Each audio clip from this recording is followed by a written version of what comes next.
One of the most urgent tasks for our country is to decisively defeat the climate hysteria hoax. We are in the beginning of a mass extinction. The ability of CO2 to do the heavy work of creating a climate catastrophe is almost nil at this point. The price of oil has been artificially elevated to the point of insanity. That's not how you power a modern industrial system. The ultimate goal of this renewable energy, plan is to reach the exact same point that we're at now. You know who's tried that? Germany. 7 straight days of no wind for Germany. Their factories are shutting down. They really do act like weather didn't happen prior to 1910. Today is Friday. That's right, Greta. It is Friday, and this is the best day of the week. And not just because the weekend is almost here, but because this is the day the Heartland Institute broadcasts the Climate Realism Show. Happy New Year, everybody, and hope everyone had a wonderful holiday season. My name is Jim Lakely. I am the Executive Vice President of the Heartland Institute. This is an organization that has been around now for 42 years, and we are known as the leading global think tank pushing back on climate alarmism. The Heartland Institute and this show bring you the data, the science, the truth to counter the climate alarmist narrative you've been fed every single day of your life. There is nothing else quite like the Climate Realism Show streaming anywhere. So I hope you will bring friends to view this live stream every Friday at 1 p.m. Eastern Time. And also like, share, and subscribe. And be sure to leave your comments underneath this video. All of these very easy actions help convince YouTube's algorithm to smile upon this program. And that gets it in front of even more people. And as a reminder, because big tech and the legacy media do not really approve of the way that we cover climate and energy policy on this program, Heartland's YouTube channel has been demonetized. So if you want to support the program, and I really hope you do, please visit heartland.org/TCRS. That's heartland.org/TCRS. And you can join other friends of the program that support this show and brings it to the world every single week. And we also want to thank our streaming partners, junkscience.com, CFACT, What's Up With That, the CO2 Coalition, and Heartland UK Europe. All right, let's get started for our first show of 2026, and it's a big one. Today we have with us Anthony Watts. He's Senior Fellow at the Heartland Institute and the publisher of the world's most viewed website on climate change, What's Up With That. We have Sterling Burnett, the Archbishop of Canterbury, who in his daytime serves as the director of the Arthur B. Robinson Center for Climate and Environmental Policy at Heartland, and Linnea Lueken, Research Fellow for Energy and Environment Policy at the Heartland Institute. And of course, thank you very much, producer Andy Singer behind the scenes, making sure the show looks and flows great. And we are so happy to welcome a very special guest today, Lucy Biggers. Lucy is extremely influential on social media. She does social media for The Free Press, which is an absolutely essential independent journalism outlet that you must check out. Up until about 2020, Lucy gained followers while posting about climate change and helping climate causes go viral to millions. But then her perspective shifted and she saw the light of truth, you might say. And we're going to learn a lot more about that later in the show. So welcome very much to be with us today, Lucy. We're very glad to have you. Thank you for having me. I'm so excited. That opening was so electric. I loved it. Great. I'm glad you enjoyed it. And I certainly hope this isn't your last time on our show because you're going to have a lot of fun today. All right. Before we get going, I want to remind everybody that on April 8th and 9th of 2026, the Heartland Institute is hosting its 16th International Conference on Climate Change. You can go to heartland.org for more information. Tickets and space is limited. So if you want to see everybody on this program, including probably Lucy Biggers, you're going to want to get tickets to that event. It's nobody else puts on a conference like this except the Heartland Institute. The leading scientists and experts on climate and energy will be there giving wonderful, very informative presentations. So go to heartland.org and you'll see a feature right there at the top. You can click that and you'll find a way to get tickets. So hope to see you there April 8th and 9th in Washington, D.C. All right. Well, let's do this for the first time in 2026. It's the crazy climate news of the week. Hit it, Andy.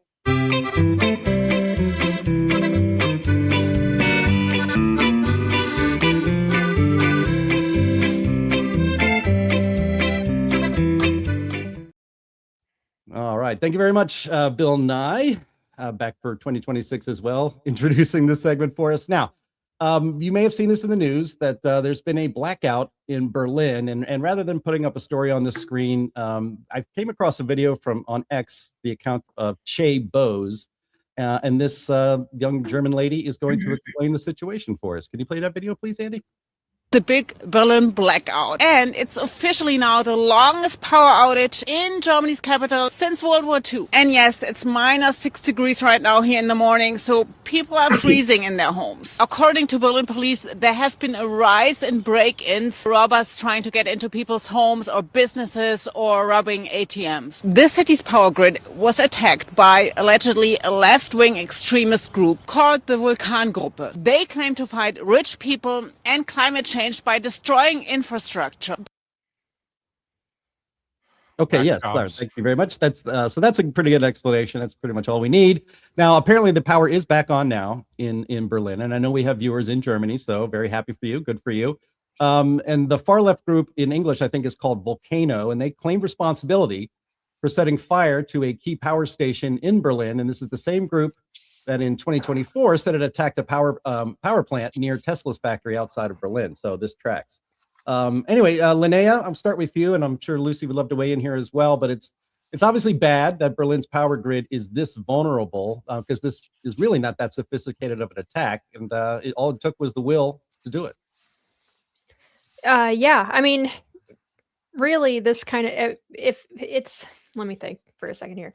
It's not so much that it was a sophisticated attack. They just knew which station to target, right? Instead of, going after some peripheral one that doesn't really matter all that much. They knew exactly what to do. It's just typical environmental terrorism from the same old groups that we've been dealing with for decades and decades. This isn't anything new, really. It's just a pity that it's still going on today. And this kind of thing it doesn't really make sense to attack electricity infrastructure and to, knock out the power to people's homes and stuff. Because all you're doing is hurting people that otherwise might have had some pity for your cause. It's the same thing when protesters are blocking roadways and, vandalizing the Mona Lisa or attempting to, that kind of thing. It's like average people don't find this compelling. They're not going to think that this is a cool thing. And wow, I should really pay more attention to the message here. You've just made me an hour and a half late to work. Thanks. It's just silly. Yeah. Lucy, did you ever hear about such plans like this when you were involved in the environmental left movement? I never got that extreme, but I'm sure I brushed shoulders with people like this. I made a video about this issue on my Instagram, and the point that I made was that inevitably for some people in climate activism, they're going to turn to violence like this, because when you have such a nihilistic worldview and you think that the world's going to end and everyone around you doesn't care, what isn't justified. And so I think most people will never get to this place, but for the radicalized few who want to take things into their own hands and be vigilantes, I think we're going to see more and more of this as we also see the mainstream moving away from climate action. I mean, you're just seeing like some Trump's decisions, which we're going to get to, and Bill Gates. And I think that the climate fever has broken among the elites, but then there's still the brainwashed masses who maybe don't understand the importance of reliable energy. And yeah, the irony is not lost to me that they're really hurting the people that they're trying to help. So, I mean, it's ridiculous. She's so right. The world is moving away from alarm, and so they're more and more desperate because I take it they're true believers. They're really in a panic. I don't think they're doing this to profit in some way or something. But I think it's ironic, sad that they say they're doing this to punish the elites, the wealthy elites, and to fight climate change. My suspicion is that this won't be a blip in emissions. It'll do nothing for emissions. And the elite are the ones that are going to be least likely to be impacted by this. Their power goes out, they switch on the Generac. Yeah, exactly. The average folks don't have the Generac. They've got big marble fireplace. The elite have big marble fireplaces. They have gas if they don't have electric, and they've got their own generators. So tell me how the elite are harmed by this. No, what it does is, it's not just bad. It's not uncomfortable. This sometimes kills people. When we had outages in Texas, people died. 200 something people died. And believe me, it did not make their cause more sympathetic to the families of those or their neighbors or even the entire state where those people died. Yeah. All right. Well, I guess we'll just move on now. Andy had found video of the attack, but we're going to move on because thankfully the power is back on in Berlin, but maybe they'll be keeping a closer eye on their power grids these days. All right. Item number 2 is maybe you won't eat the bugs. This comes from our friend Joe Nova, a wonderful climate blogger down in Perth, Australia, with the headline, Europe's biggest insect factory goes bankrupt. These bugs are not even dog food.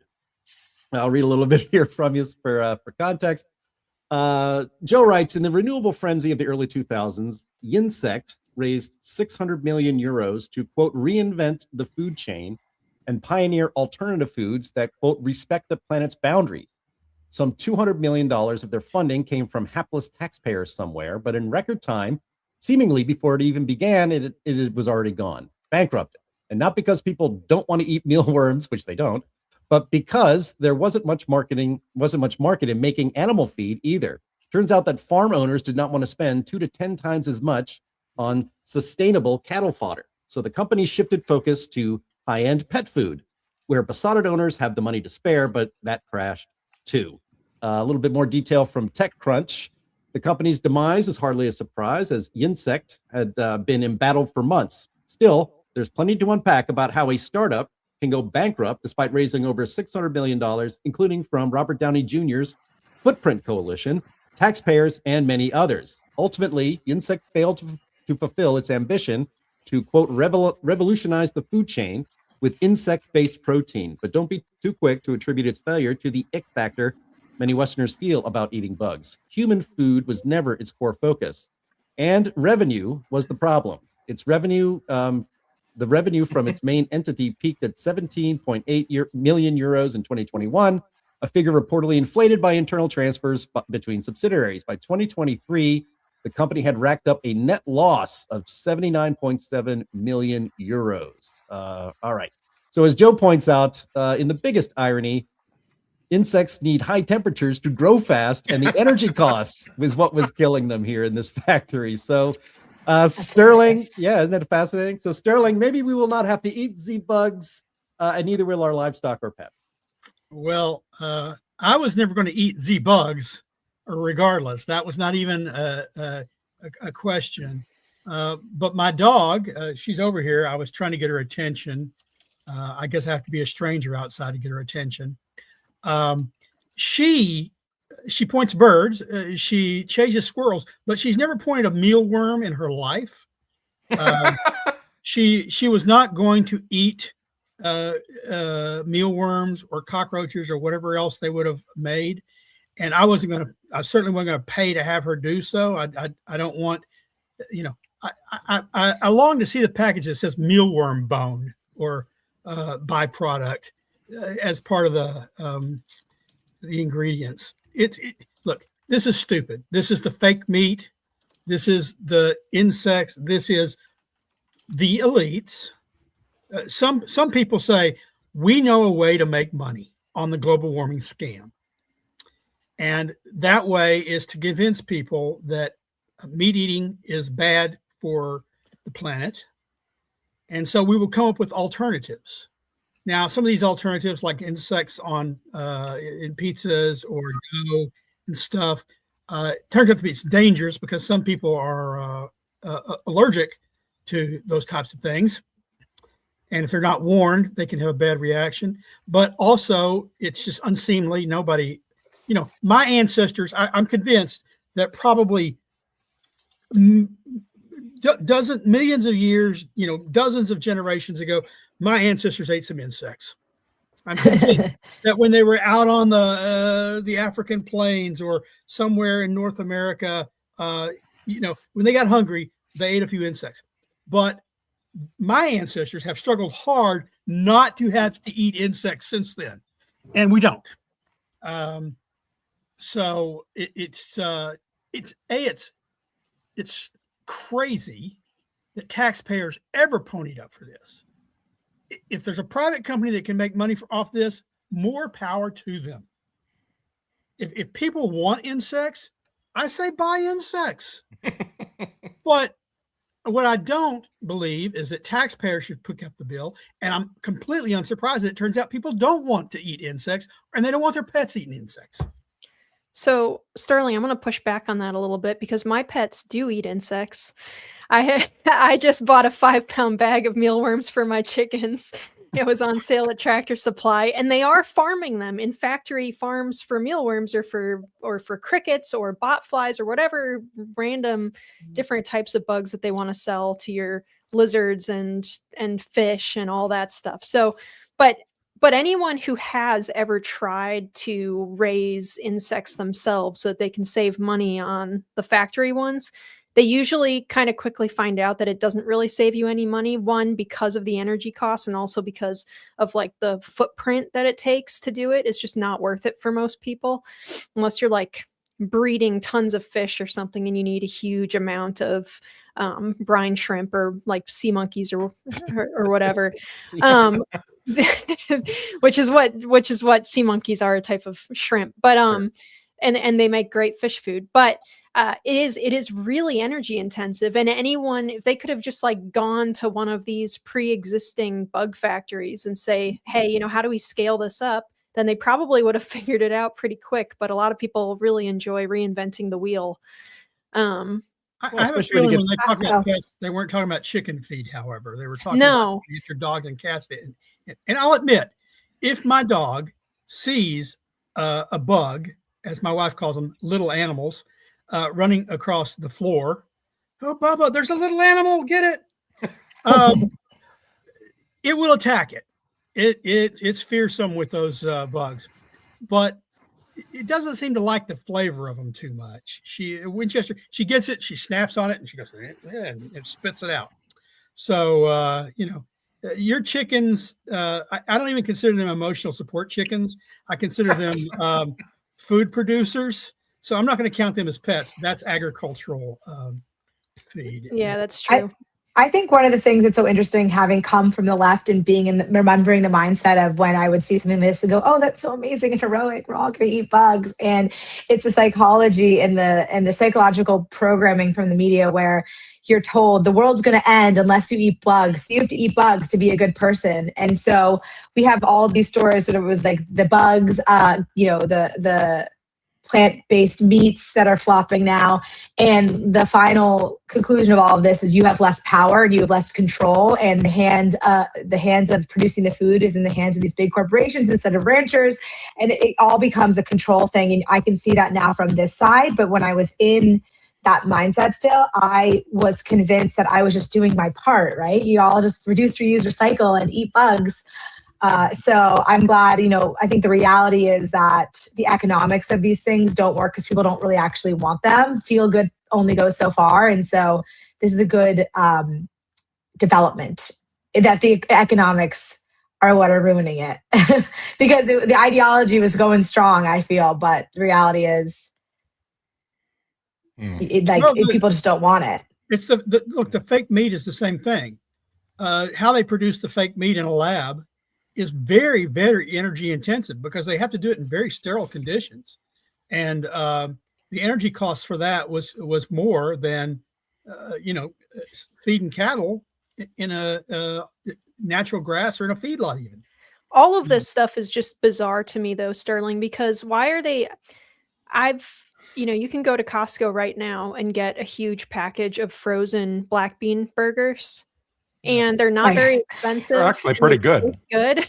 And, people will eat that. They're not going to use it as a replacement for meat unless they're a vegetarian or a vegan. And actually they did studies to see what people were buying, the kind of people who were buying like the Impossible meats or Beyond Beef or whatever at the grocery store. They found out that most people who were buying that were buying it as like an interesting thing to buy in addition to their regular beef and Yeah. chicken and pork and everything. So it was something that they were just like adding to it. And then when people found out that it had like 6 times as much salt or whatever as actual meat, they just stopped buying it. So What? All I can say is this. there was no benefit. All I can say is this. Yeah. Maha finally got something right as far as I'm concerned with the new food pyramid. And it's very meat heavy at the bottom. I didn't see black bean burgers. What I saw was beef and chicken down there. So way to go. Yeah, but what I'm saying is they made it they spent even more money to make something that already existed way more complicated and less appealing, Yeah. which Right. is just an astonishing success for them.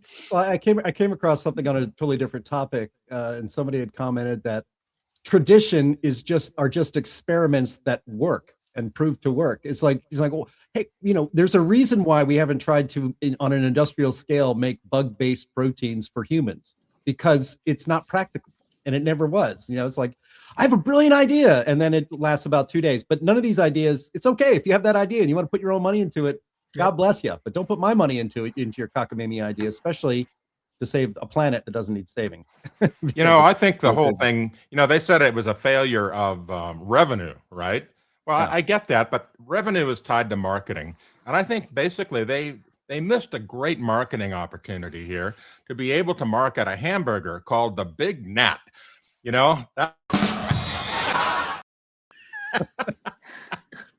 Oh, always got to have a quick trigger finger for the rim shot for whenever Anthony starts talking. All right, let's move on.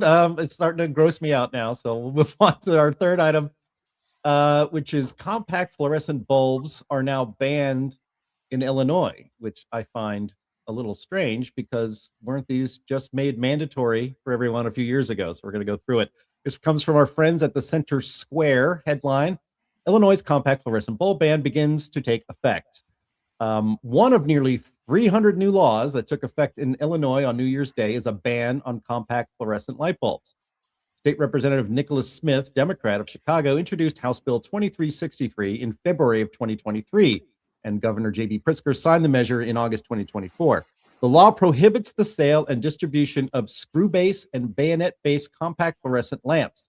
Restrictions on pin-based compact fluorescent and linear fluorescent lamps are set to begin in 2027. Now, the main reason this is necessary, they say, is because when people were required to replace their incandescent bulbs with CFLs, they came with the convoluted and inconvenient disposal instructions that pretty much everybody ignored, including me. You come arrest me. And the mercury in these bulbs created an environmental hazard.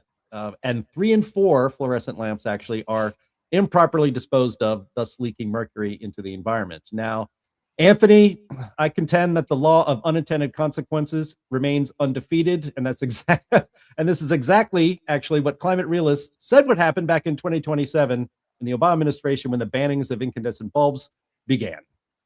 Yeah, well, the problem with the left is they get this idea, to save the planet in one way or another, but they never really think it through. They just simply don't go all the way through the process to figure out, well, what will people really do with these things? How will people use these things? What will they do when they get rid of them? And so they barrel down the road, toward the salvation of the planet without doing the engineering and the studies behind it and saying, you need to get this in order to save the planet. The end result almost always is some sort of a train wreck when you're doing that sort of a thing. And I mean, we have solar panels and wind turbine blades, for an example. They had no disposal plan for these things. They still don't, except to bury the turbine blades in the ground.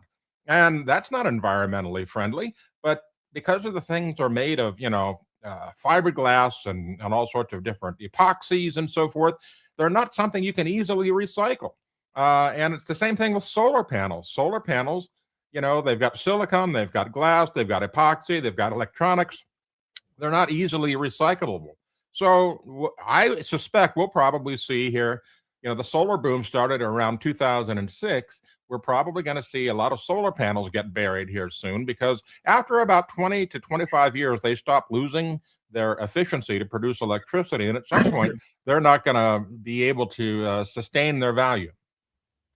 I was writing about the CFL thing more than a decade ago. back when I was in another organization. At the time, you could go to the EPA's website and they tell you how to clean up a CFL if you broke it. Your house became a toxic waste site. They said, put on gloves, air it out so you don't breathe in the fumes. It had all these the EPA had detailed instructions as to how to clean up the glass and materials from a CFL bulb. And it was amazing that they basically said, you're not qualified. You wouldn't be licensed to handle toxic waste, but we want you to put it in your home where they frequently break, and then we're going to have you not being qualified to handle it. You don't have a hazard suit or anything. Just put on some gloves, get a broom, throw your broom away after you've used it because you don't want to use it afterwards. It was, and what the problem they have is, I think the environmentalists, when they propose these things, is they have tunnel vision. They have one environmental problem that they're going to fix.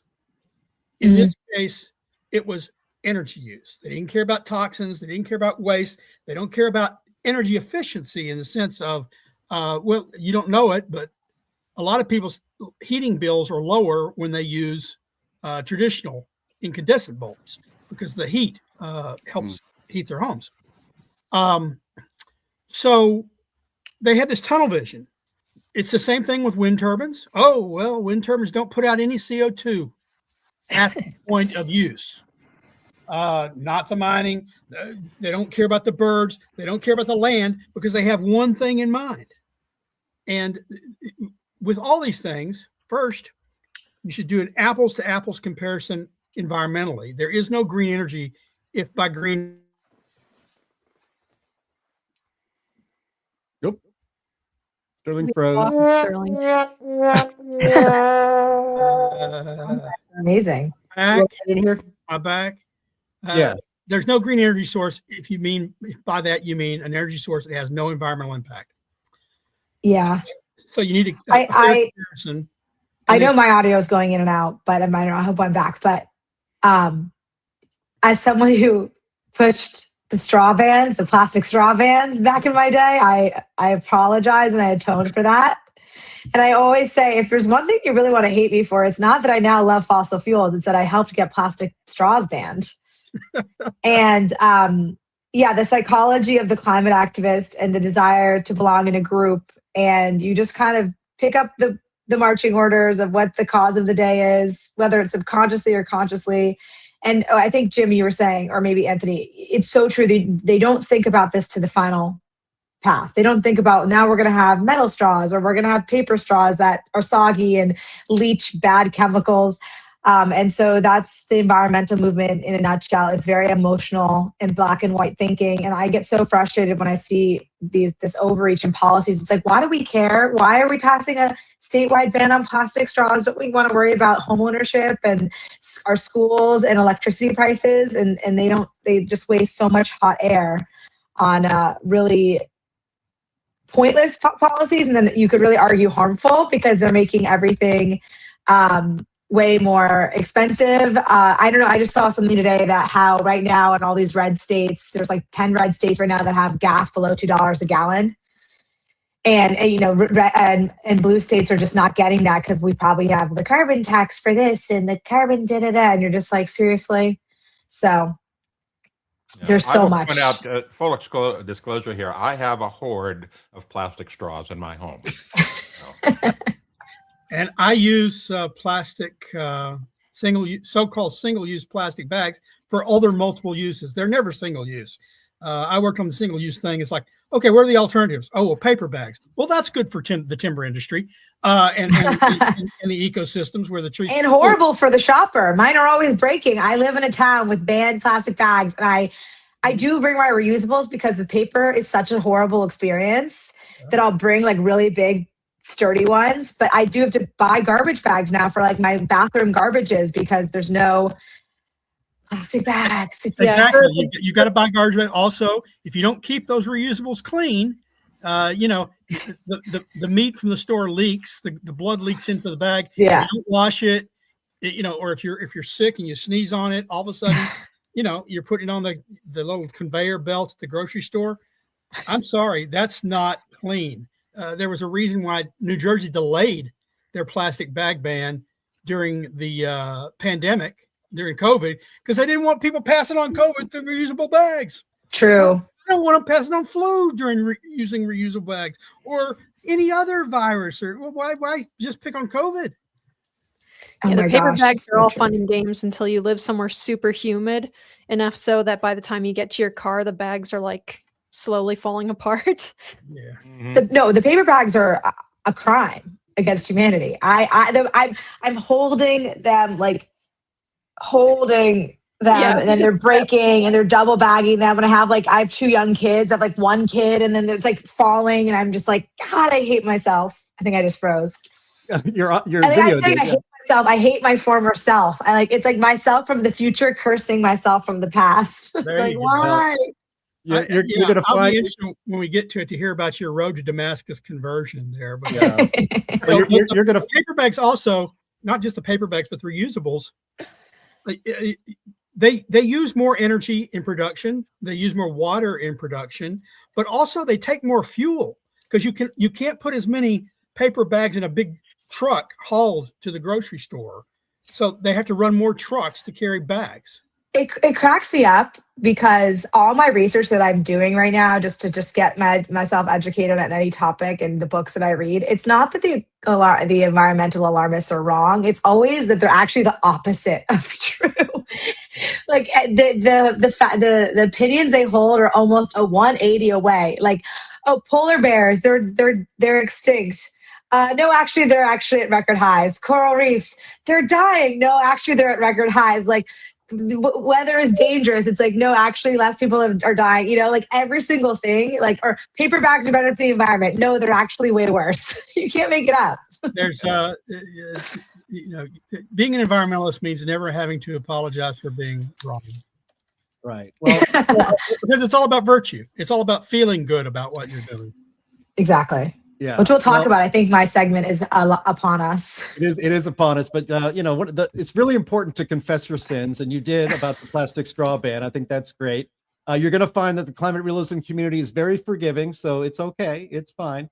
And I also want to point out that you guys are all pikers on this plastic straw stuff. Not only do I have a hoard of plastic straws, they are single use only. 1 sip, and then I toss. Oh, and I need to clean one. So you guys. No, I actually go out and I stick them into turtles' noses. I finish my straw. I find a turtle, and then I just go, there you go. Oh my God. We're getting back to the old in the I was tank, bad we with hate this the stuff. whales argument here now. Yeah. All right.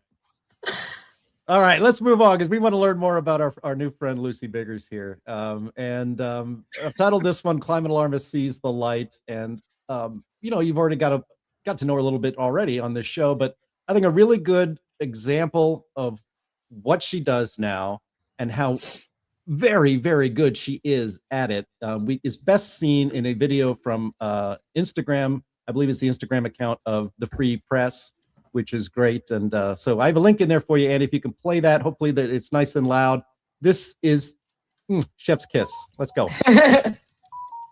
Climate activist who broke up with the movement and healed my climate anxiety. And now I'm at a climate march to see if I can heal more people with the facts. Do I have climate anxiety? Absolutely. A little bit, yeah. A lot. It's the first thought on my mind every day when I wake up. The world that I'll inherit will be essentially beyond saving. I'm just gonna have to die young in a dying world. What's the point of even doing anything if like the earth is going to like blow up? Things are not looking better right now.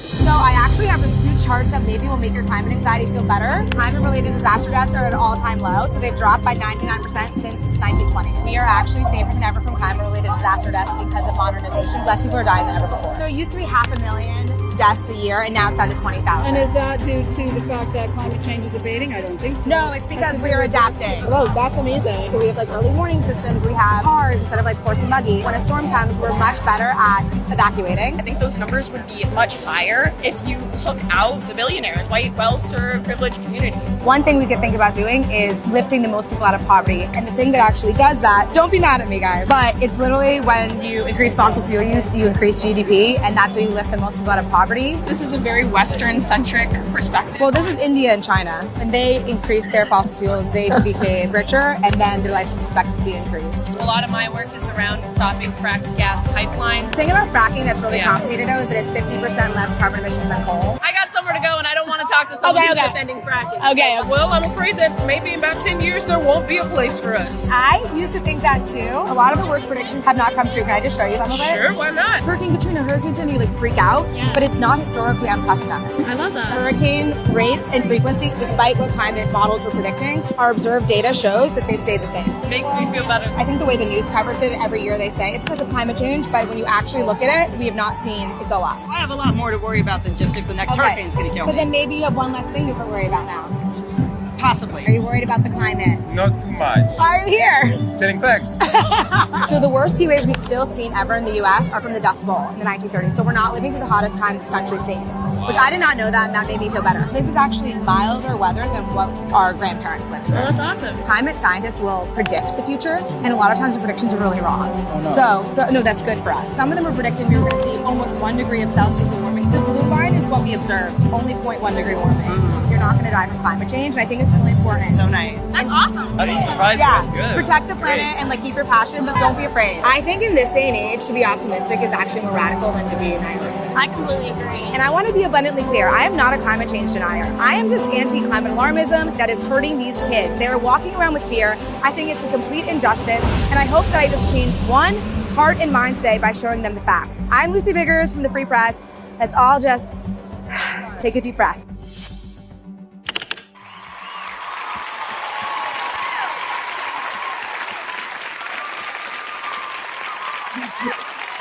I'm like, wow, this is amazing. Yes. Like, she's so cool. Lucy, I have a question for you. Yeah. When you were approaching these people that were out on the street, and you're showing them these graphs, and these graphs are the staple of the work we do. And, we have them all through climateataglance.com. But I wonder, when you showed them these graphs, I mean, do you think they actually accepted it? So there was two camps. There are the camp of people who you saw the girl who was like, well, if the white privileged billionaires were doing it, so they're a little bit more further gone, and they're sort of in the socialism, communist, Marxist ideology. So their brainwashing goes a bit deeper, and I think is more strongly held. And then there was a group, this really great group. It was 2 boys and 2 girls who were just from their environmental club from college. And they genuinely were like, oh my gosh, like, thank you so much. And they wanted me to come. And they never reached out to me because maybe they went to my page and decided I was a right-wing nut or something. But they were really nice. And they were like, oh, I do really feel better, because they were just genuinely really scared and kind of had bought the messaging at a surface level. And so those were the ones that I was like, oh, you're reachable. You don't really know what you don't know, and you're just kind of believing the mainstream narrative on this. And there was the girl who's sitting down, and I was like, don't you think it's more bold to be optimistic instead of nihilistic in this day and age? And she was like, yeah, I agree. And so I think, so that's, I feel like for some kids, just being a model of, hey, this is another way to look at this. This is another way to show up in the world and address this topic. There's a reachable group. And then there's another group that's like the fracking girl who's like, I'm not going to talk to someone who's defending fracking. And you're like, okay, this is already your job. Like, you don't want to listen because you've invested so much at this point into the movement that you're too far gone. So like my thing, the kids I want to reach are the really sweet kids who are just scared and they don't think they have a future. They're not necessarily really politicized, but they never thought, why would I question this? It's everywhere. This messaging is everywhere that I have no future. So I got a follow-up question here. Yeah. Have you ever had any death threats yet? Not that stand out. No. I get messages. Then you're not a true warrior until you get a death threat. Maybe you guys walked so that I could run, right? Like all the crazies already used all their death threats on you. I don't know. It will happen, I'm sure. Yeah. So 2 things.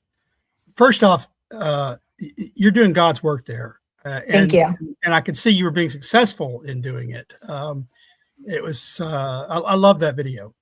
Thank you. I loved the conversation, how you were approaching it. my favorite parts were twofold. When they said something about, oh, that's very Western centric, and you show India and China, and she's like, I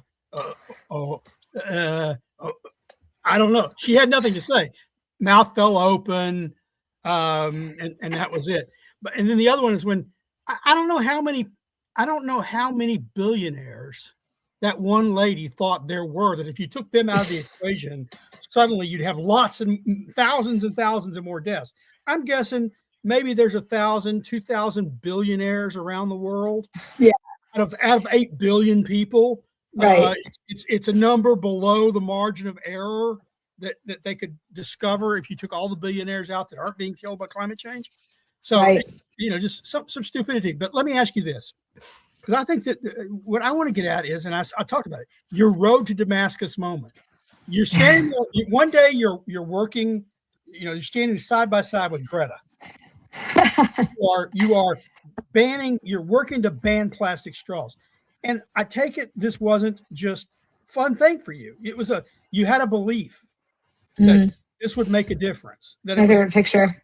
An issue that was important. How did you come to the realization that you were wrong? So it was a gradual transition. So I'm 35 now. So my climate activism days were from when I was 25 to about 30. And then I have my kind of deprogramming and reprogramming phase, which was the first half of my 30s. And then this is the year that I decided to kind of go public. So it was very long transition. But when I was in the climate movement in my mid-20s, I had a lot of doubts the whole time that I did not express, where I would sort of look at it and go, wait, if I just ask one more question, the premise of this kind of falls apart. But I just wouldn't ask it because I'm getting accolades for just pushing this very generic messaging. And my messaging was always like, how to lower your carbon footprint. It wasn't like, we need to get rid of like American imperialism and colonialism. Like I never was like a Marxist. I'm kind of, you guys can tell from my personality, I'm a very positive person. My natural disposition is very optimistic. And so the sort of darker parts of climate, I never went there. And I kind of would be like, that's depressing. We're now going to say that like climate change is white supremacy or something. So I would just do these pieces on, renewable energy. And like the way I would describe it is that it would be like, if a circle is all the information and I would cover a pie of the pie chart, right? I would only cover this much of the story. And this would be the forward facing part I would put to the world, or like an iceberg where you only have the top part that you're showing. And then underneath I had a lot of questions. And I always say, like, at that time, if you got a few glasses of wine in me, and if you were a trusted friend, and I kind of felt like I would kind of go, wait a minute, actually, like these pipeline protests in North Dakota are kind of bullshit. Like it makes no sense. Like I would say that. So it's not like I don't know. It was a lot of like a forward facing persona where I was getting a lot of accolades. I was getting a lot of acceptance from the group. And then internally, there was a lot of dissidence and cognitive dissonance because my belief system wasn't solid. And so now I see this question, like, when did I come out of the climate closet? This past year, I had this experience where I went to the Free Press, which is Bari Weiss, which I'm sure you guys are all familiar with. And she's an amazing leader in sort of the Think for Yourself movement and what she's doing. What you guys are doing around climate, it's almost like what she's doing with mainstream media, because the mainstream media has become so ideological and lost the plot. But I've worked at the Free Press for 3 years. And so in that time, I almost feel like I was at the foot of greatness, right? I read every article every day for 3 years. I did the social media there. I got to see the works of these amazing writers who were so much smarter than me, Victor David Hanson and Neil Ferguson and Douglas Murray and Barry. And so I learned from them, like, what does it take to stand on your own? And what type of person do you have to be to sort of take the arrows to go against a group? And so for 3 years while I've been here, I feel like I've almost just been waiting. And then earlier this year, so in the spring of this year, was when I decided to cross the Rubicon and go public. And so I started posting on my TikTok about how I thought the climate movement was a scam. And as I said, why, as a former climate activist, I now think the climate movement is a scam, which I thought was a very hooky way in. And then from there, I just sort of kept going every day. I did 30 days. I made 30 videos in 30 days and got my confidence up. And then it sort of snowballed from there. And again, like the difference between the type of person that I am now with a much more cleaner or clearer sense of self, solid sense of self, and not getting my value from the group, but getting it internally. Versus when I was a climate activist, I got my values from the group. And so I didn't question, because questioning felt like I was questioning my own safety. And I think that's why I think where a lot of activists are now, and it seems to be crazier by the day, that they probably have a similar story, whether they're conscious of it or not. Wow. Powerful testament. Thank you. I like this comment from Mars Rock, who says it's time for a climate walk away movement. Oh my gosh, seriously. There's so much we could do. I want to go to campuses. I think I want to do a spring campus tour. Like, I think I could do something like a piece of paper. You know, you've seen those now. It looks sort of what Charlie Kirk used to do, but like something on a sign that says like climate change isn't dangerous, like change my mind or something. So I'm just really trying to study right now, because I think going into this whole thing, before I went public, I knew the basics. Like I read Apocalypse Never by Michael Schellenberger. I love Alex Epstein's Fossil Future. So I was familiar. I was familiar enough to know that those were the right ideas and had been on the wrong side. But then even since going public, I've just been reading more and more and more, because I'm like, okay, if I'm going to be this advocate, and this is how we all got connected too, because I've been reaching out to people being like, I need to be connected with the people who know what's going on even more than me. And I would say like now, every day I'm realizing how much more of a scam it really is. I think even like when I started making content, I was like, oh, I just don't think the solutions are right. And now I'm like, I think the whole thing is a house of cards and a money grab and an ideological capture. So, but then you also have to realize like, where are people, right? Like if I went up to someone at that activist thing and said, you know, that climate movement, climate change, like I have a lot of questions, they won't necessarily even talk to me. And so I like to talk about the indisputable facts. The fact that we're safer than ever, I think, is the most, like, that's the hardest to dispute, right? That like, even if a climate change is happening, like they're saying, we're safer than ever. Well, I think perhaps the most important outcome of your, I won't say ministry, but your efforts, is something that we've focused on here a long time, not just getting facts out, because we do that. We do that daily in Climate Realism. We do it at Climate at a Glance through our books.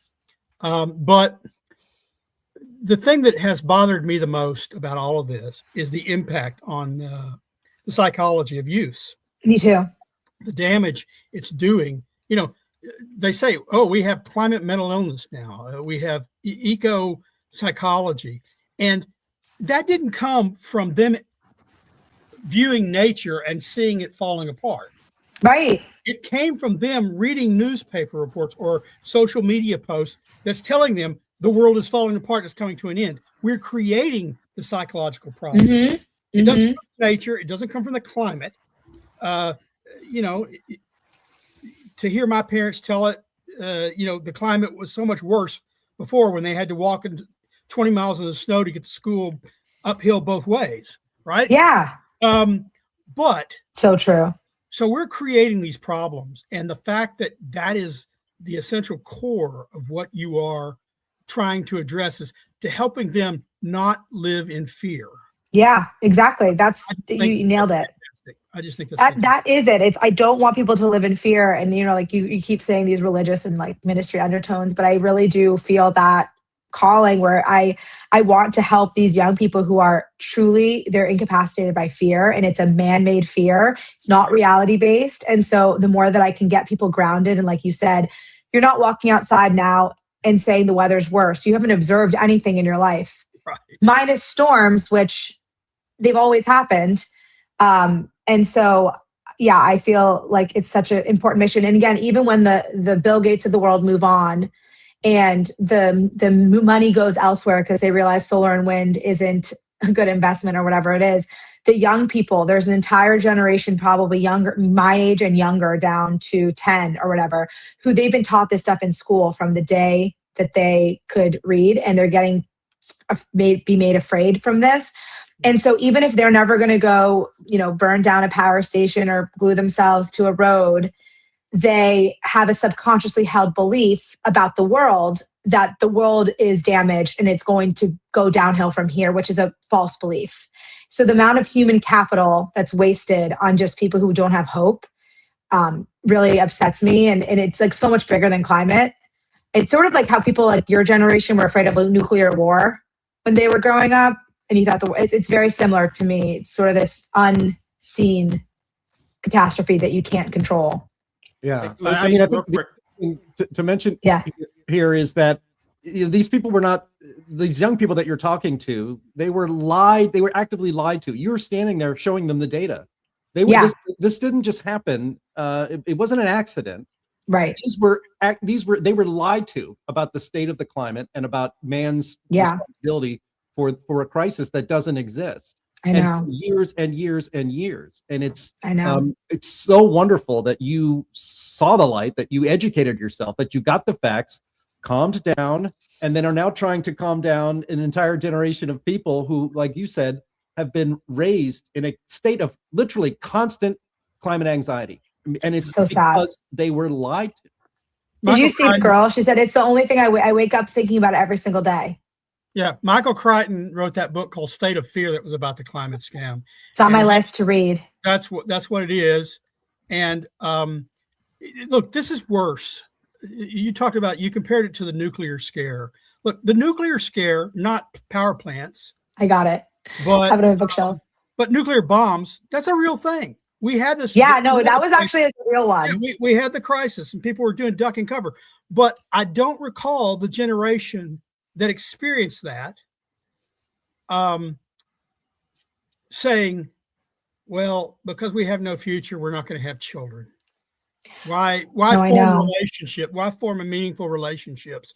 Because we have no future. The nihilism of it. Yeah, and I think it's like produce that kind of nihilism because I think in part because they thought, well, really, that's beyond our control. We don't control the nuclear weapons. Somebody else does. And they're being told they're the ones killing themselves. No, it's insane. It's insane. And I think it's also like, how do you communicate it in such a way that also doesn't create a new fear, right? Where you're saying you've been lied to. Like, and I'm not saying that you guys are doing that, but I think that's the thing I'm really mindful about is like showing up very kindly and compassionately and just presenting facts and saying, hey, like we're safer than ever. Like let's just start there. And then, but then you see the people go and like while I was actually at that event, someone had gone, I'd interviewed them early on and they went and found my Instagram and then they came back and they're like, don't put me in that video, because like, I don't want to be represented by this because even though our conversation had been really kind and they were like, wow, I didn't know that. Thank you so much. They then went and like kind of plugged back into the narrative. And then their mind told them like, you can't trust her. And I remember when I was in the movement, I would see Alex Epstein on X and he would like reply to climate alarmism stuff and like have facts. And then like someone would reply to him and be like, he's a fossil fuel shill, blah, blah, blah. And so people now do that against me, which is funny. And so the attempts to like keep them locked into the mindset, right? Then you have to discredit me as a person. I'm a fossil fuel shill. I'm right wing. I'm a climate change denier. I'm spreading misinformation. And like, I know you guys, I mean, like I said this before, but it's like, you guys like walk so I can run in a sense, because like I have never been censored on social media, which is crazy because I'm getting into it so late. Where you guys, like the fight that you had to put up before Mark Zuckerberg decided he was based and stopped, censoring the way he did, and before Elon bought X, I just can't even imagine like what you guys went through. So thank you so much for holding down the fort. And also like, I always am saying like, I'm like, nothing that I'm saying is new, but I think that the thing that I bring is I'm a messenger because I speak the language of the left and those young people. And so I can reach them using their own terminology and break through in a way where they're not spending time on like climate realist blogs like I am now or I read the hockey stick illusion book. I don't think they're going to spend a few days reading that 300-page book, which was really good. So yeah, I think there's so much left to be done though. Thank you for saying that. We have been suppressed. We've been threatened. We've been demonetized. All of us have been through that. Well, And heck, Anthony, none more than you. yeah, So unjust. I'm the leader in stuff being thrown at me. I'm still suppressed on Twitter, although they won't admit to it. Facebook's opened up for me, but and Google is the worst. Google has basically taken my website, What's Up with That, and made it invisible. And not much I can do about it because they're a behemoth and you can't talk to anybody there. Yeah. So keep up the good fight. You're doing the right thing, and I'm glad you got in at the right time because you got in after all of the suppression that we went through is happening. Right. And now hopefully we can really start changing the culture, right? Like the curriculums that are taught in schools. I mean, I know, but like that's one of the things on my goal and vision board, when that comes through, is just like, we need to not be teaching this to kids in school. Yeah, you need to be teaching them from the Climate at a Glance book, which when we spoke, Yes. I promised I was going to mail it to you. Send it to me. I need to read it. It's on my list. There it is. I need that. I need that. I know. I got I've two been reading. copies on the way to you. I sent a message to our office manager. Oh, perfect. And put your address in there while we were talking. So it's on the way. Consider it done. There's so much out there, and I feel like my obsession. I know we showed that video of me out in real life, but I love making short form social videos, and so I'm always trying to make things go viral. So I'm taking a lot of things that are out there and that you guys have all done this great work, and I just translate it for the very online crowd, and with the graphics and everything. And so hopefully the tide is turning. Yeah. Well, we could have dedicated, and I was going to do it. We're going to dedicate the whole show just about talking with Lucy Biggers because I knew it would be just like this, and it's wonderful. But we do want to hit our main topic today, which is in the thumbnail of this video anyway. And then we're going to get to Q&A, and a lot of questions are for you, Lucy, and that's great. But there was fantastically big, enormous news out this week, and it was that, well, we'll take it from the BBC. Finally, by the way, we are out. We are out of the climate alarm, the global climate alarmism business, it appears, at least for now. This is from the BBC. Trump withdraws U.S. from key climate treaty and dozens of other groups. U.S. President Donald Trump has withdrawn the U.S. from dozens of international organizations, including many that work to combat climate change. Nearly half of the 66 affected bodies are United Nations related, including the Framework Convention on Climate Change, a treaty that underpins all international efforts to combat global warming. Groups working on development, gender equality, and conflict, areas the Trump administration has repeatedly dismissed as advancing, quote, globalist or woke agendas, are also included. The White House said the decision was taken because those entities, quote, no longer serve American interests and promote, quote, ineffective or hostile agendas. The memorandum was signed on Wednesday following a review with the White House describing the organizations as, quote, a waste of taxpayer dollars. Quote, these withdrawals will end American taxpayer funding and involvement in entities that advance globalist agendas over U.S. priorities, it said in a statement. It added that many of the organizations promoted, quote, radical climate policies, global governance, and ideological programs that conflict with U.S. sovereignty and economic strength.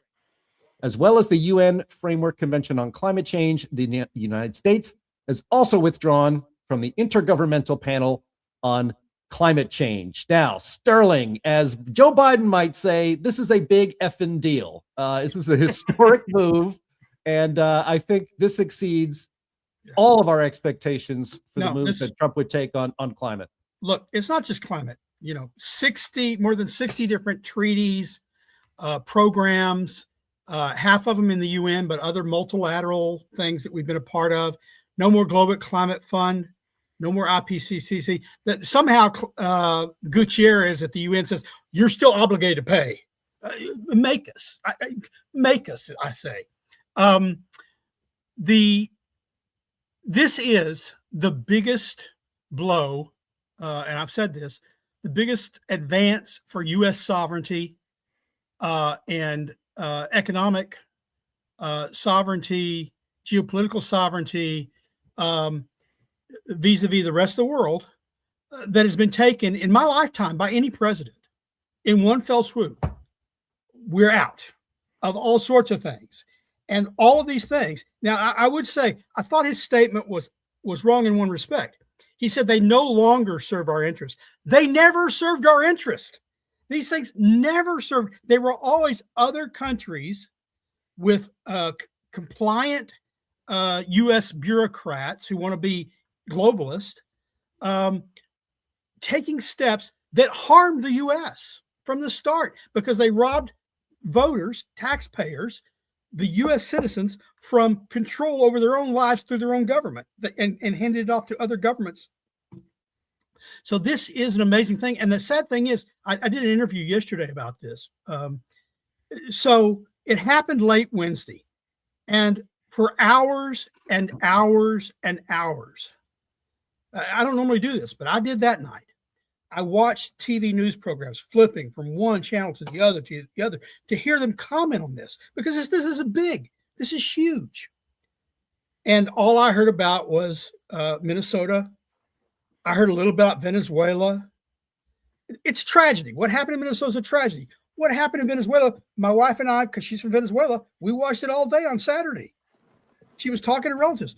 But nothing that happened this week is bigger from a global perspective than what Trump did here. And it got nary a mention on any of the mainstream media outlets. But you know what? That might actually be a good thing.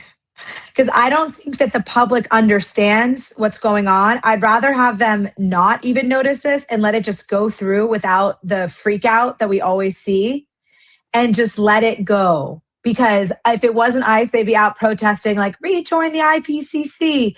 Like, let them, like, you know what I'm saying? Because I was just going to say this is like, there's such a translation issue because I am like a climate realist, see the benefit of leaving all these organizations. But even a year ago, I would have had a pit in my stomach going, why are we leaving this? And maybe there's a good faith argument for staying in for maybe some of these. I don't know. Maybe, obviously you don't think that, Sterling, but my point is that maybe the masses don't know what's going on and why this is good. So I'd rather have them not even talk about it or notice and just let it go. You know, there'll be the think pieces like, you didn't notice what just happened, but Trump just did the worst thing ever. You know, that's coming out. Give New York Times a day or two. Well, for me, Lucy, not only do I think that, no, there's not a single one that we should still be in, but I think it was just a good start.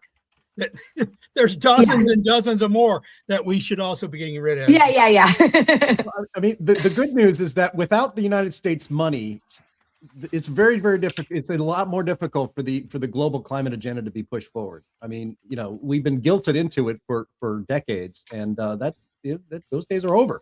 And as you know, if Gutierrez wants our money, come get it, buddy. You know, good luck to you. All right. Well, we have so many questions. Let's just get to that right now. But we wanted to cover that very, very important news. But before we get to our Q&A, it's very important that I tell you about the sponsor of this program. And I know this is not the segue that Linnea could do, but I want to tell you about our sponsor, Advisor Metals. Now, if you're like me, you listen to tons of conservative shows on streaming media, and you hear tons of pitches for buying gold, silver, and other precious metals.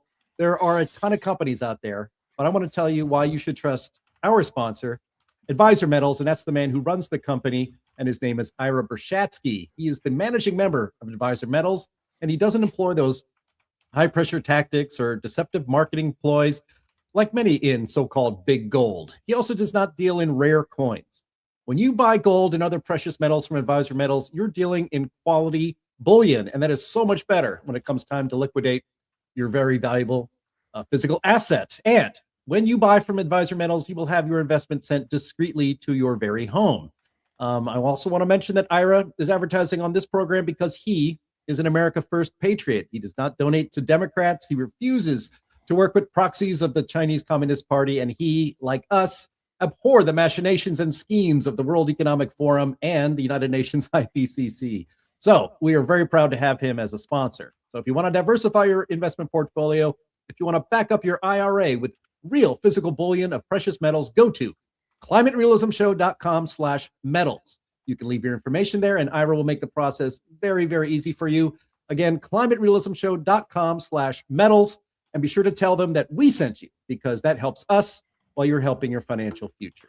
Thank you for your attention to this matter. And now it is the very fun part of this show called Q&A. Take it away, Linnea.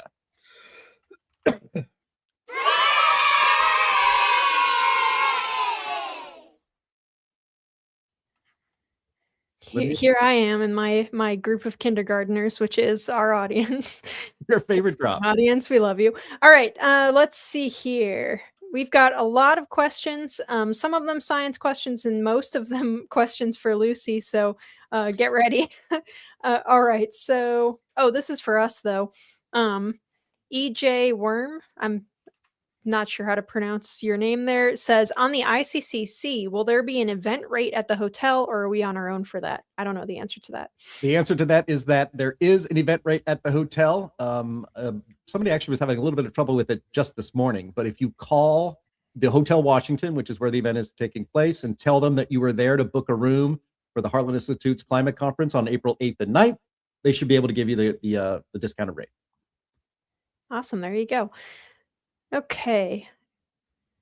Chris Nisbet, very frequent viewer of ours, says, Lucy, what do you think your conversion rate is?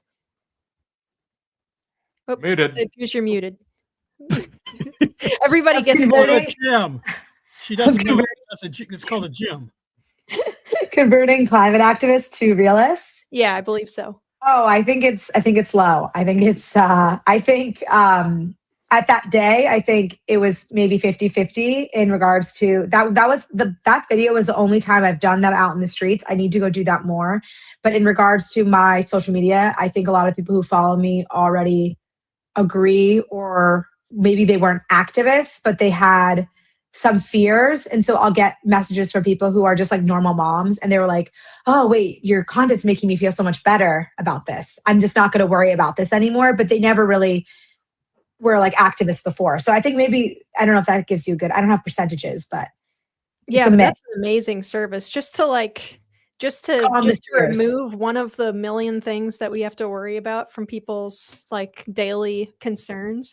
Now they're not going to have to look out the window if it's raining outside and be like, man, this is the climate crisis, you know? The importance of it is not I don't think how many activists you convert. I think activists are going to be the hardest ones. I agree. Because they are not driven by facts. They're driven by their emotional attachment to doom, right? To doom belief. But if you help mothers help their children not to fear, right?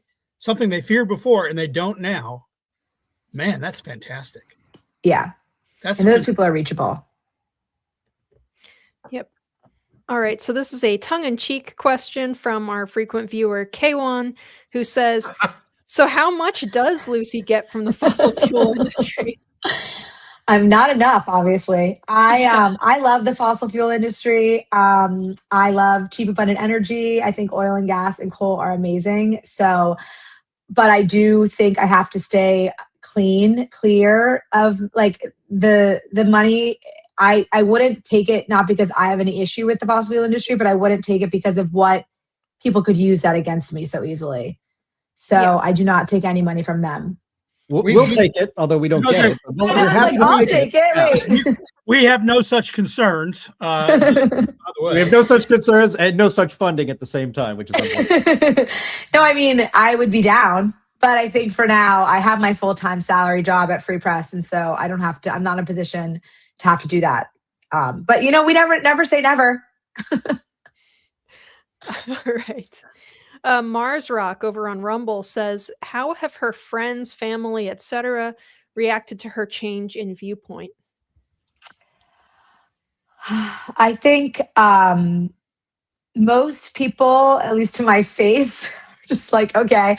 My coworkers are the ones they were the first ones I was proselytizing to about a year ago. I was like, guys, fossil fuels, bad rap. And they were like, what are you talking about? I was like, no, but like, think about it. And they were like, okay. And so they were the ones who kind of like, what are you saying? And then I just sort of sprinkled the entire newsroom and became climate realist. Because I'd be like, wait a minute. Deaths from natural disasters are down. Why is no one talking about that? So I think everyone, the Free Press, I think I did a lot to seed the newsroom with that and make it more acceptable to sort of question the main narrative. And then with my family, I mean, you have the outliers who maybe push back or they're like, why are you against progress? And, you know, you're just kind of like, ugh, well. And then I lost like a lot of people when I was very activisty. I had people who I'm no longer friends with, but those are fake friends. But I will say I had messages from very unlikely people who I worked with in the climate movement, who were like documentary filmmakers, other activists who said like, great job. I haven't been able to come public, but I agree with most of the things that you're saying. So below the surface, a lot. I've heard some of that too. I talked to some people a couple of months ago about a documentary that they're making about fossil fuels, but like this is how the industry is being, denigrated unfairly kind of a way.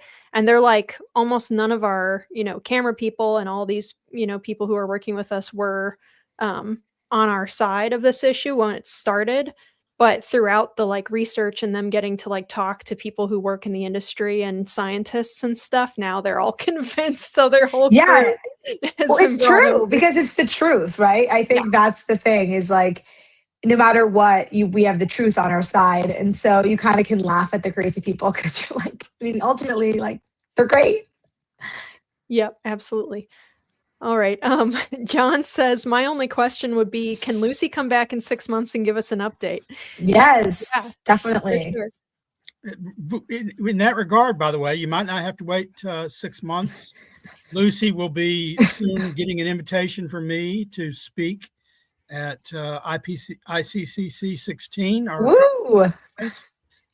We're hosting a panel on moving youth. Informing youth, and we'd like her to be a participant. So if you come to the conference, you might see her live. She might even deign to smile at you and maybe wave in passing, something like that. Tex says, have any of Lucy's former crazy climate friends also converted to climate realism? So can you think of any that were like more intense or as intense? I have like two people, one person who's in my DMs slightly. I know that she's a realist, but she doesn't post anymore. I can just tell. She's like, good work. I'm like, and then, there was a documentary filmmaker who also was like, I don't know how to use my skills, but like, I agree with this. So, people are moving, and then, there's the Gretas of the world who have gone totally to the dark side and no longer even care about the climate. And I don't know what she's smoking, but she's lost. That was the next question here is Rick Schaefer says, has Lucy talked to Greta since her conversion? I never was on, talking terms with her. I met her twice. I met her once in person and once again over Zoom. But I remember early on in making content this year when I was sort of getting my, feet wet again or whatever, I did a video kind of calling out one of her posts and saying how it was really bad and she was so nihilistic and negative. And I felt really kind of awful doing that. But then since then I've done about 5 videos and she's my favorite person to debunk because she goes, have you seen this one? She's like, businesses are fleeing Germany because of the greedy business owners. And now we must put the industry into the hands of the working people. And you're like, why are they fleeing, Greta? Is it because the energy costs are 4 times higher in Germany than in China, maybe? I don't know, maybe. And are your green policies behind that? And so, I love dunking on Greta now because at first I felt that connection. You're like, you don't want to, but now it's like, come on, she's doing harm. Yeah. How dare you? I love that you have that ready to go. It's one of our favorites. Staple of our show. Very good impression also. I didn't know I had that in me. That was very, very good.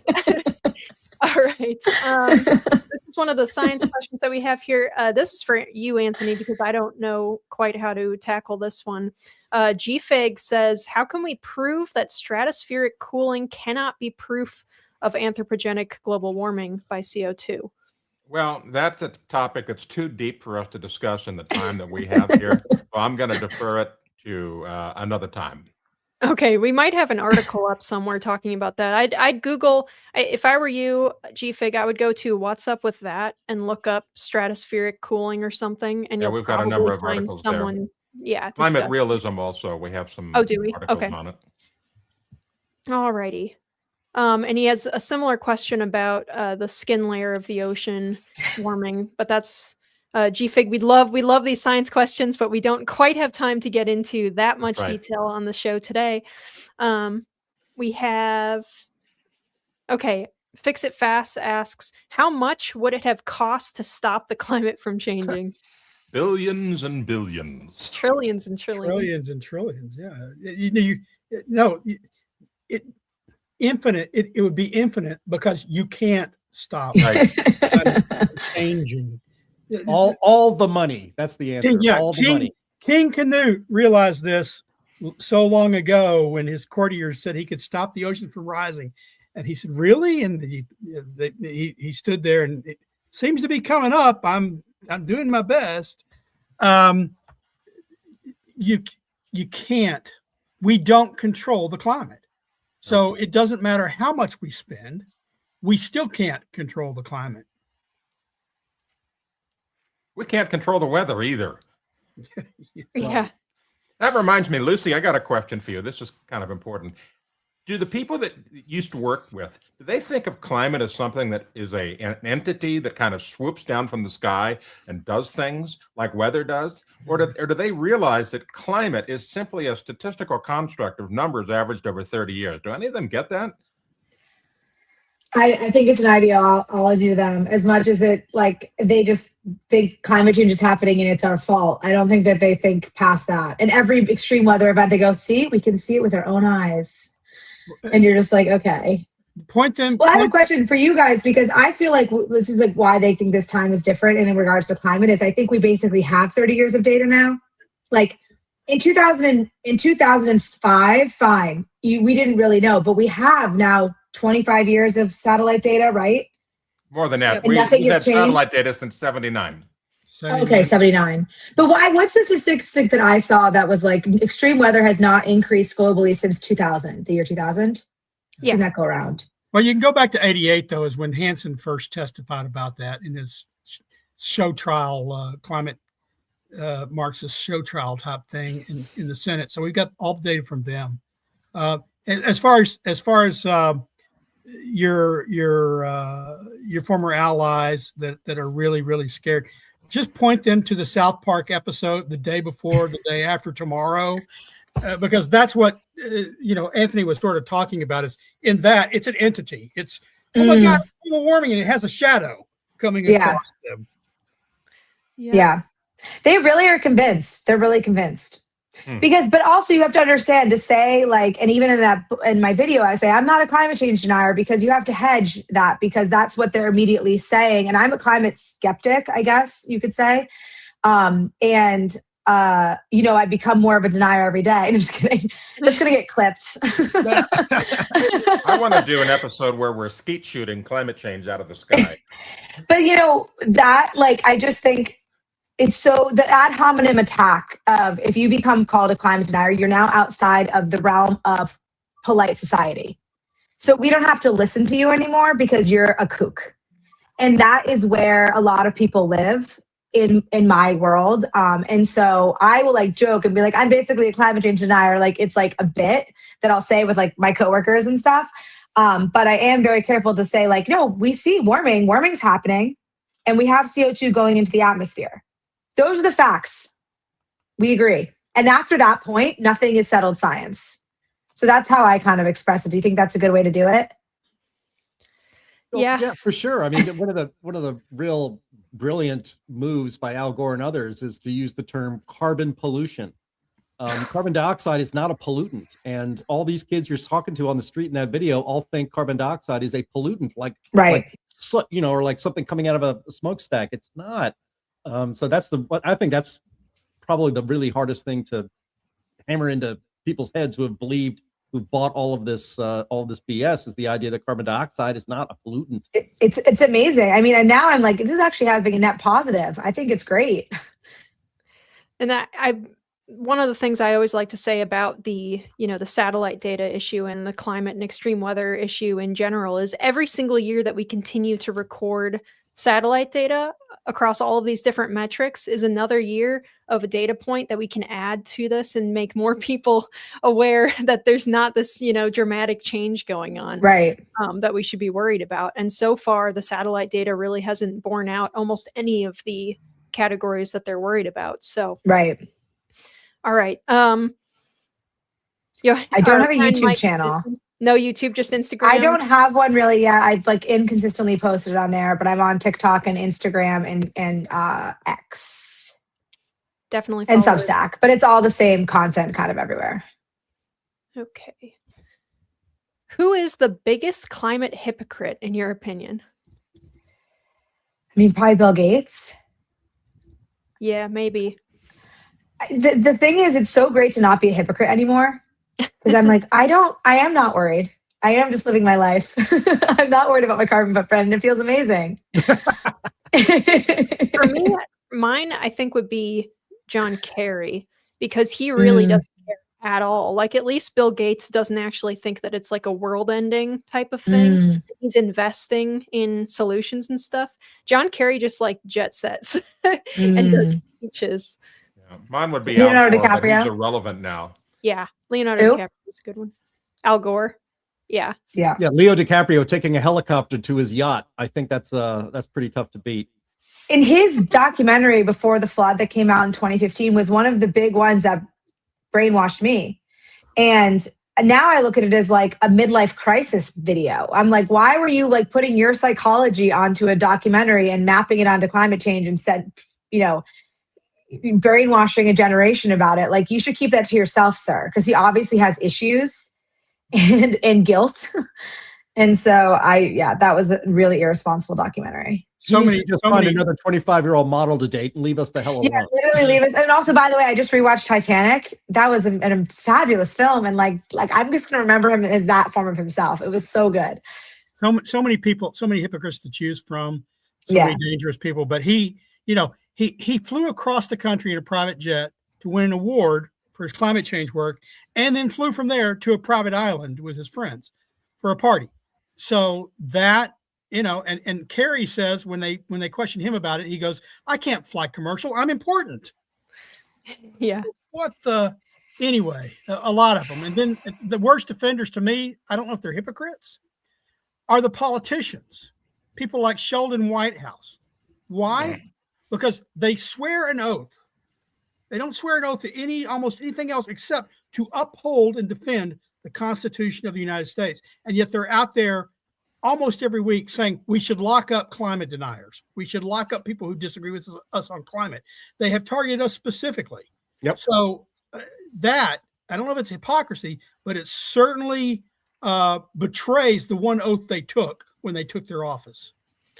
Yeah, and I actually also agree with this comment from Maddencraft here, who says the oil companies are the biggest hypocrites. I don't know if they're the biggest hypocrites, but they're on my list too. And I write about it all the time, is how frustrating it is to have, BP, Exxon, well, not so much Exxon these days, but like they play both sides. Most of the majors, they play both sides, or like they'll post about all this stuff about how they they are worried about carbon dioxide emissions and blah, blah, blah, but they're still producing. And so it's like, if you actually believed that, then you could not force me to work for an industry that I thought was destroying the planet. Yeah, right. So I just get such gross feelings from that. But the difference is where is the population? The population is so triggered and brainwashed to think anything. Now I'm like replaying all the things I've said. I'm like, will this actually get clipped? But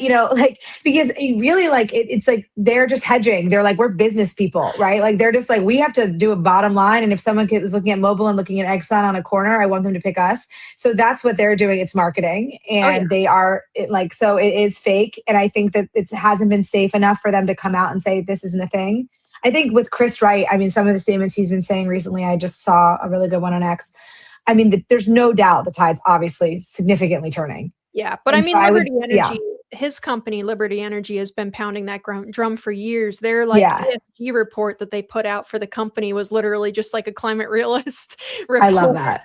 Which was amazing. Yeah. But it's just frustrating. Yeah, no, totally. Because it's not true. That's the thing. Yep. All right. So with regards to Sterling's last comment about jailing climate deniers, which was something that we were really talking about on this show a lot like 2 years ago, because we were all actually a little bit concerned for real that was going to be something that our government started promoting.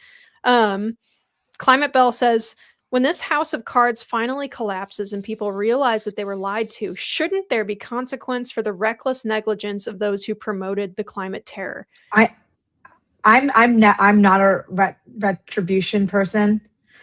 I think we just have to move forward. I mean, I don't know. I'm less impacted by it, and maybe that's just my personality type, but like, I think it's wasted energy to go back when like there's so much to be done and to be built and so much to change. And so I'd rather have the forward momentum, but you guys weigh in because you're more closely impacted. I would say it's really hard to sometimes suss out the like true believers from the people who are cynical, you know. So, and I wouldn't want anyone to be punished for just being wrong.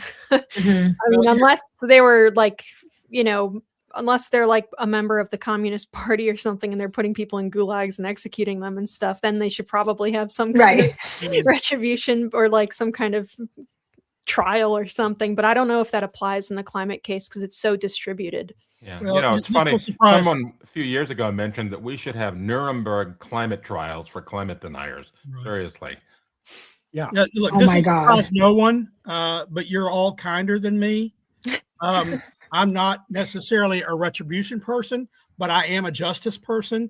And they have for 30 years robbed the world. No, it's so true. That could have made people healthier and wealthier. They have kept people in poverty in Africa that didn't need to remain in poverty, and they need punishment for that. They should be held accountable. Seize Klaus Schwab wealth and deliver it directly through microloans to people in Africa.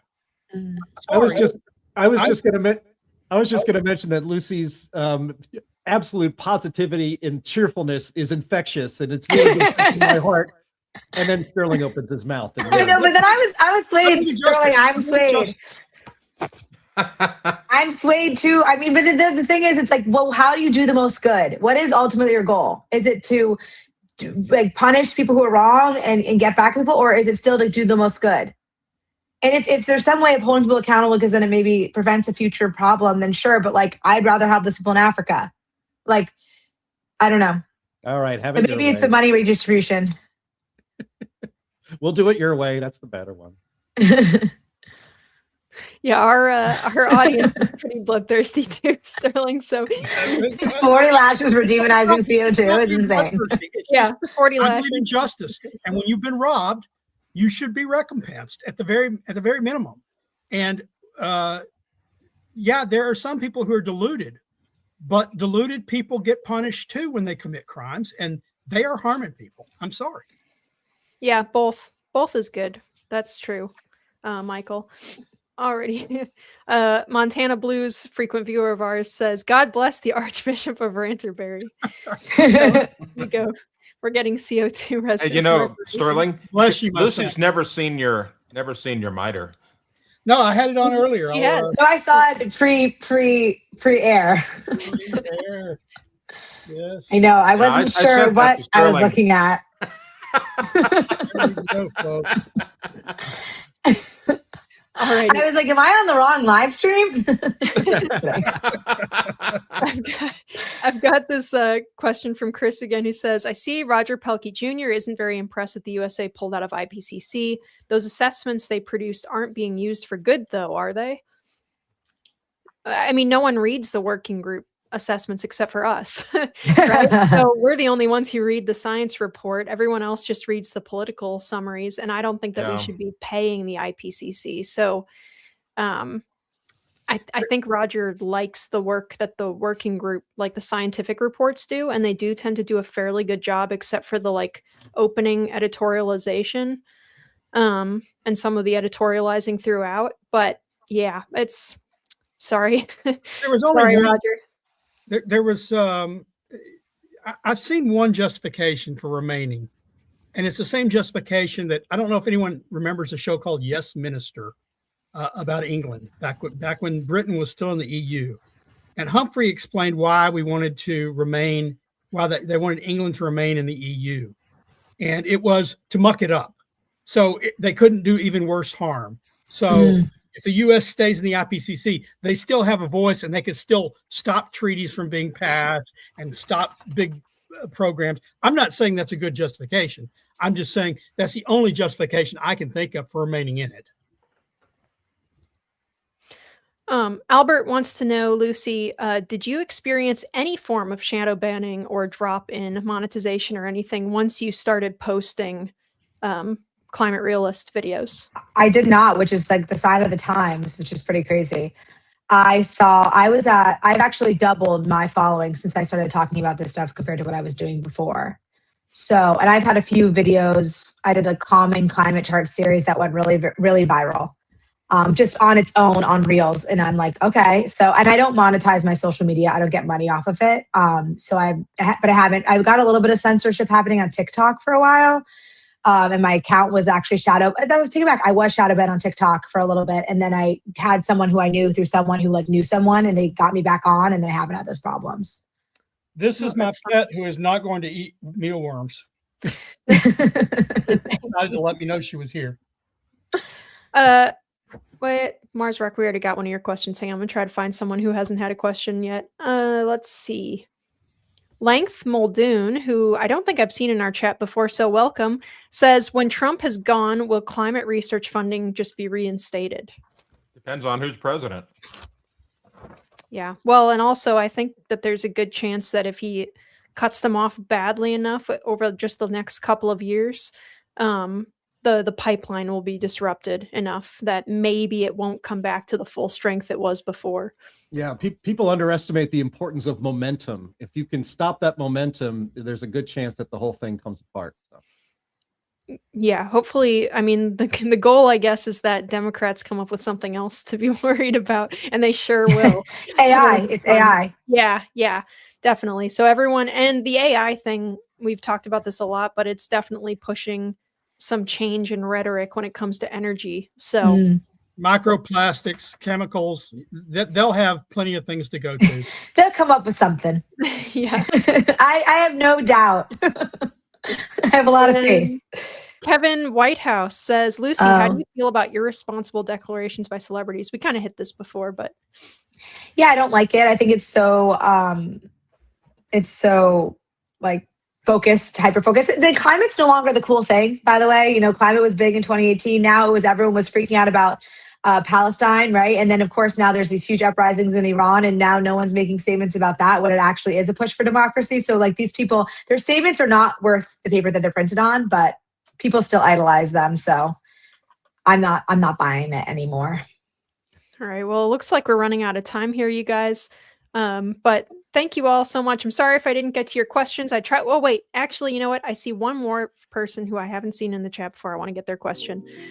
David says, hasn't belief in climate change become a new age religion? It seems to be all belief and no acknowledgement of facts. Bingo. Yeah, no, I argued it was religion years ago in a stream of articles pointing out when you can predict two diametrically opposed things, more hurricanes, fewer hurricanes, more flooding, less flooding, more drought, and more rain at the same time. That's not science. That's not science. That's religion. Yep.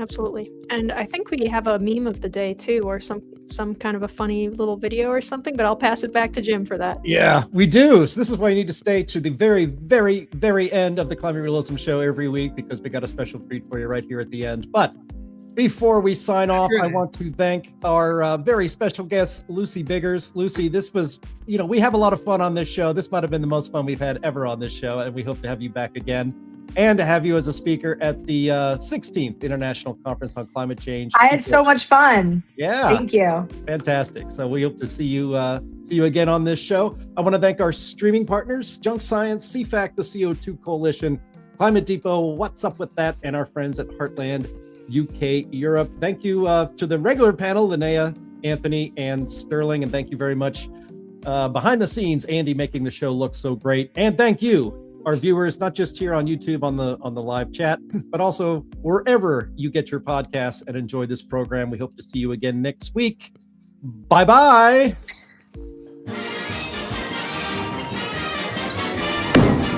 You're fired.